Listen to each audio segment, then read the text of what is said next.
सियासी सूरत हाल के ऊपर तज्जिया तबसरा हम कर रहे हैं। रीमा, ब्रेक से पहले आप कुछ ऐड करना चाह रही थी? जी अलीना, अब ये जो कुछ इस्टेब्लिशमेंट के एतराज़ात हैं ना इमरान खान के ऊपर, इस पे मेरे कुछ एतराज़ात हैं। मैं एग्री नहीं करती कि उनकी बहन जो है वो भारतीय मीडिया पे जाएं या भारतीय मीडिया जो है उनका इशू उठाए। ना ही मैं एग्री करती हूँ इमरान खान साहब की तालिबान पॉलिसी पे, लेकिन हमने देखा है हमारी रियासत की भी पहले तालिबान पे एक अजीब सी कंफ्यूज पॉलिसी रही है। मैं उसका ये तो नहीं उसका कंक्लूजन निकालूंगी कि वो पाकिस्तान के मफाद के लिए नहीं खड़े।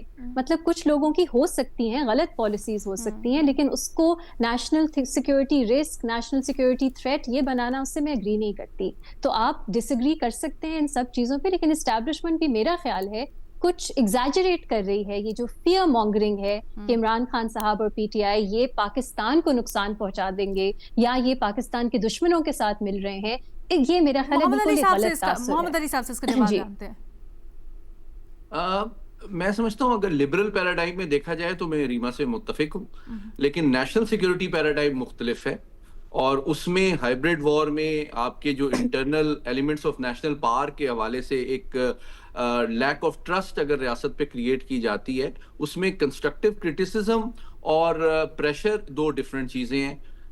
जिस तरह मैंने आईएमएफ को ख़त लिखने की बात की या दहशतगर्दी के हवाले से काउंटर टेररिज्म डिपार्टमेंट की आपने कैपेसिटी बिल्डिंग नहीं की है, आपको 500 अरब रुपए से ज़्यादा पिछले 11 साल में मिले हैं, आपने उनको बिल्ड ही नहीं किया है, डेवलप ही नहीं किया है, तो आपकी विल ही नहीं है अगर उनकी तरफ। तो ये सारी चीज़ें एट अ टाइम जब आपकी रोज़ाना दर्जनों शहादतें आप कर रहे हैं, जनाजे उठा रहे हैं, तो मैं समझता हूं कि लिबरल उनके राइट्स और डेमोक्रेसी वो उनको हक हासिल है, लेकिन जब आप एक हालत जंग में हैं, एक कॉन्फ्लिक्ट की सिचुएशन में हैं, आई थिंक रियासत जो है वो एक्सपेक्ट करती है कि आप दहशतगर्दी के खिलाफ खड़े हो। अभी आपने देखा अमेरिका में 2 उनके नेशनल गार्ड जो हैं वो मारे गए हैं, तो उन्होंने तमाम अफगानिस्तान के जो लोग हैं उनके वीजे जो हैं उन्होंने फ्रीज कर दिए हैं। तो कोई उनकी डेमोक्रेसी पे बात नहीं उठा रहा, उनकी जो डेमोक्रेटिक पार्टी है वो कोई क्रिटिसाइज नहीं कर रही कि आपने जमहूरियत और ह्यूमन राइट्स पे कॉम्प्रोमाइज कर लिया।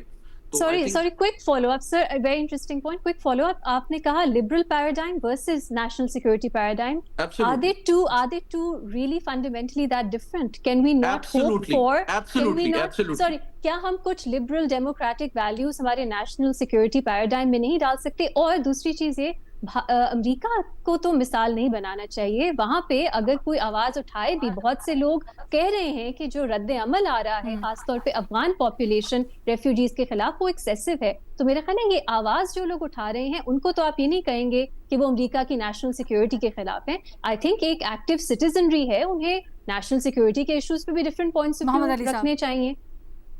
देखिए, मुख्तसर जवाब ये है कि कंसेप्चुअली और आइडियोलॉजिकली नेशनल सिक्योरिटी एक रियलिस्ट पैराडाइम का सबसेट है जो कि रियलिज्म के से इंस्पिरेशन ड्रॉ करता है, जो स्टेट सेंट्रिक होता है।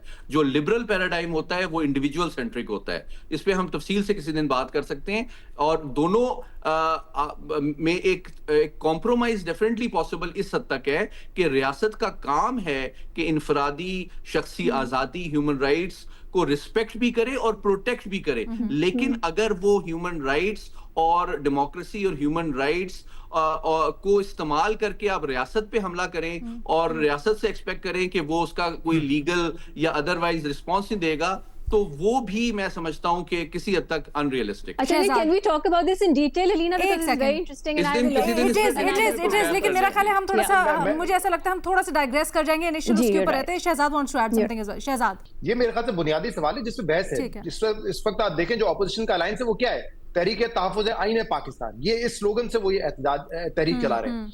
अभी जो बात की, मुझे तो यहाँ 20 साल पहले तो इमरान खान की कोई हैसियत नहीं थी सियासत में, लेकिन हमें क्या बताया जाता था कि ये एनडीएस, रॉ और टीटीपी का एक नेटवर्क है, एक गठजोड़ है, और वो पाकिस्तान के लिए सबसे बड़ा खतरा है। और जब यहाँ पे अफगानिस्तान में टीटीए की हुकूमत आ जाएगी, अफगान तालिबान की हुकूमत आ जाएगी, मसला रिजॉल्व हो जाएगा। ये सबक हमें कोई 20 साल पढ़ाया गया। आज हम कह रहे हैं कि नहीं, एक मुलाकात हो गई है टीटीए की और इंडिया की, तो अब रॉ, टीटीए और टीटीपी एक पेज पर आ गए।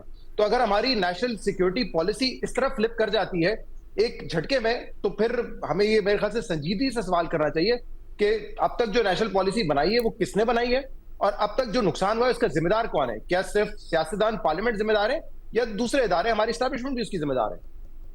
عمر چیمہ صاحب.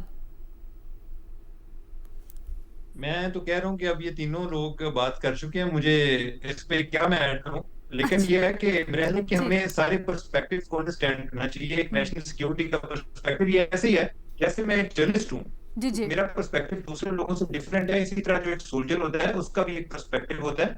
ہم جب اپنے قانون کی بات کرتے ہیں تو ہم کہتے ہیں ہمارا ان پٹ لیا جائے، یعنی کہ اگر کوئی میڈیا لا بننے ہو تو ہم کہتے ہیں ہمارا ان پٹ لیا جائے. جب نیشنل سیکیورٹی کی بات آتی ہے تو ہم کہتے ہیں یہ صرف پارلیمنٹ طے کرے گی. اس میں بھی یعنی کہ جو لوگ ڈیل کر رہے ہوتے ہیں ان کا پرسپیکٹو جو ہے اس کو انوالو کرنا ضروری ہوتا ہے.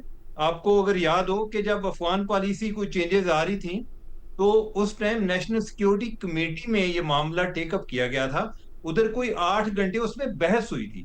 یہ نہیں ہوتا، یعنی کہ میرے خیال ہے کہ ہمارا چونکہ کلچر ہے آہستہ آہستہ ایوالو ہو رہا ہے، چیزیں آگے پارلیمنٹ میں جاتی ہیں، یعنی کہ ہماری اس میں نا اوورآل ایک ڈسٹرسٹ بہت زیادہ ہے ایک دوسرے پہ.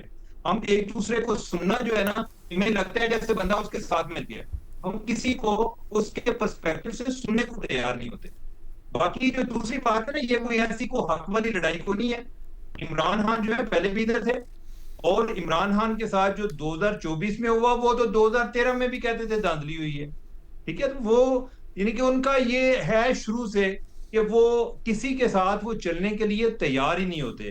اور ان کا ایک ٹریک ریکارڈ ہے جو ریما بات کر رہی تھی، میں اس کنٹیکسٹ میں بات کر رہا ہوں، یعنی کہ وہ کوئی ایسی چیزیں کوئی 2024 کے بعد چینج نہیں ہوئی، پہلے سے بھی ایسی تھی. عمر یہ چینج ہو نا، لوگوں نے ووٹ دیا تو وہ چاہے جو بھی کہیں، وہ 2013 میں بھی کہہ رہے تھے، لیکن یہ تو ہم انڈیپینڈنٹ انالیسس کریں گے نا. انڈیپینڈنٹ انالیسس ہے کہ الیکشن چوری ہوا تو کیا کر سکتے ہیں. میں کب کہہ رہا ہوں کہ میں تو یہ ہاں ایگزیکٹلی وہی میں یہ بات کر رہا ہوں کہ 2013 میں بھی وہ کہہ رہے تھے جی چوری ہوا ہے، یعنی کہ یہ نہیں تھا کہ انہوں نے کوئی پہلی دفعہ کیا ہے، یعنی کہ اوورآل وہ کوئی کسی کے ساتھ چلنے کو تیار نہیں ہوتے. میں تو یعنی کہ اس میں لوگوں کا اس میں یہی ایک سوال ہوتا ہے کہ اگر اس طرح کے بندے کو ووٹ ملتا ہے تو اوورآل آپ نے پورا سسٹم چلانا ہے، کس طرح ایک تو آپ نے کنسنسس کیسے بلڈ کرنا. پرابلم یہ ہوئی نا، آپ نے وکٹم بنا دیا اس شخص کو، کیونکہ انہیں ووٹ ملے، آپ نے انہیں نہیں اقتدار میں آنے دیا، تو پھر اس کو بھی اکنالج کرنے کی ضرورت ہے نا کہ ان کی دس از وائی ایوری تھنگ ٹرنس. میں تو نہ ان کو اقتدار سے باہر نکالنے والا اور نہ ہی ان کو دے سکتا. نہیں ہم تو بحث کر رہے ہیں. ہاں ایگزیکٹلی. نہیں، اور آلسو ہم یہ دیکھتے بھی ہیں نا، جب عمران خان کی حکومت تھی بیفور یہ ساری کی ساری جب گرا، اس سے پہلے کس طرح سے ان کے فیصلوں کی اور جس طرح سے وہ گورن کر رہے تھے تو مقبولیت کم ہو رہی تھی، بٹ ایسے فیصلے کچھ کیے گئے جس کی بنیاد پر ہم نے دیکھا کہ پھر وہ صورتحال بالکل مختلف ہو گئی.